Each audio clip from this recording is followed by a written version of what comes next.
Kelola informasi, dan business performance.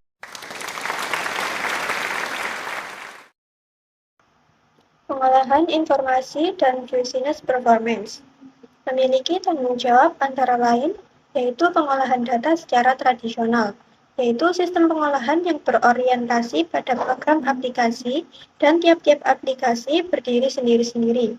Record yang disimpan dalam file dan disimpan dengan cara terpisah, di mana masing-masing file berfungsi dan diperuntukkan hanya untuk satu program file aplikasi itu saja.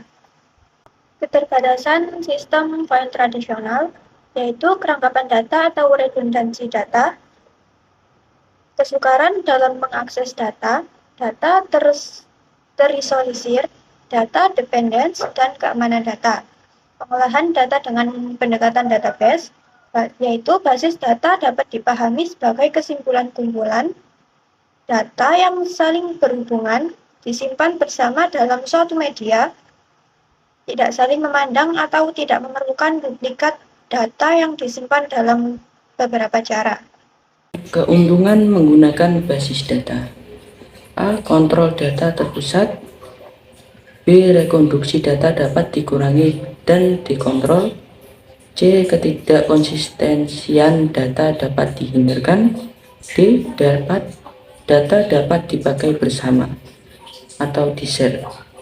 E. Penerapan standarisasi. F. Pembatasan keamanan data atau security. G. Integritas data dapat dipelihara. H. Independensi data atau program.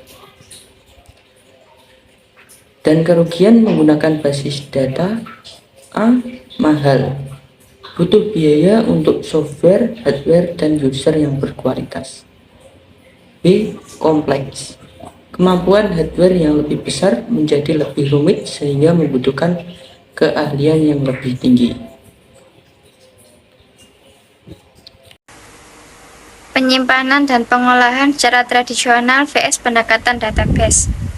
File tradisional: yang pertama, kesulitan dalam mengakses data dan mendapatkan data. Yang kedua, sering terjadi redundansi data dan inkonsistensi data. Yang ketiga, kesulitan dalam pengembangan aplikasi. Dan yang keempat, program oriented. File pendekatan database: yang pertama, mudah untuk diakses dan mendapatkan data.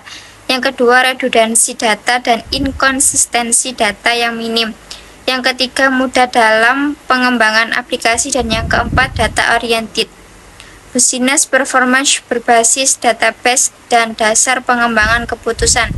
Aturan lama: yang pertama, manajer membuat semua keputusan. Yang kedua, hanya para pakar yang dapat melaksanakan pekerjaan yang kompleks. Yang ketiga, informasi hanya dapat muncul dalam satu tempat pada satu saat. Yang keempat, petugas lapangan memerlukan tempat untuk menerima, menyimpan, mengambil, dan mengirimkan informasi.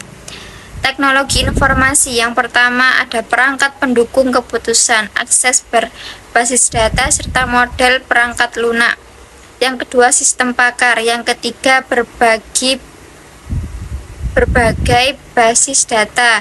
Yang keempat, komunikasi tanpa kabel dan komputer portabel. Aturan baru: yang pertama, pembuatan keputusan adalah bagian pekerjaan dari setiap orang. Yang kedua, orang awam dapat melakukan pekerjaan seorang pakar. Yang ketiga, informasi dapat muncul di banyak tempat secara serentak ketika dibutuhkan. Dan yang keempat, petugas lapangan dapat mengirim dan menerima informasi kapan saja jika diperlukan. 5 dasar dalam pengambilan keputusan. 1. Ada intuisi. 2. Pengalaman. 3. Wewenang. Dan 4. Fakta. Yang kelima, rasional. Rasional: 1. Kejelasan masalah, tidak ada keraguan dan kekaburan masalah. 2. Orientasi tujuan, kesatuan pengertian tujuan yang ingin dicapai. Yang ketiga, ada pengetahuan alternatif, seluruh alternatif diketahui jenisnya dan konsekuensinya. Yang keempat, ada preferensi yang jelas, alternatif bisa diurutkan sesuai kriteria. Yang kelima ada hasil maksimal, pemilihan alternatif terbaik berdasarkan atas hasil ekonomis yang maksimal.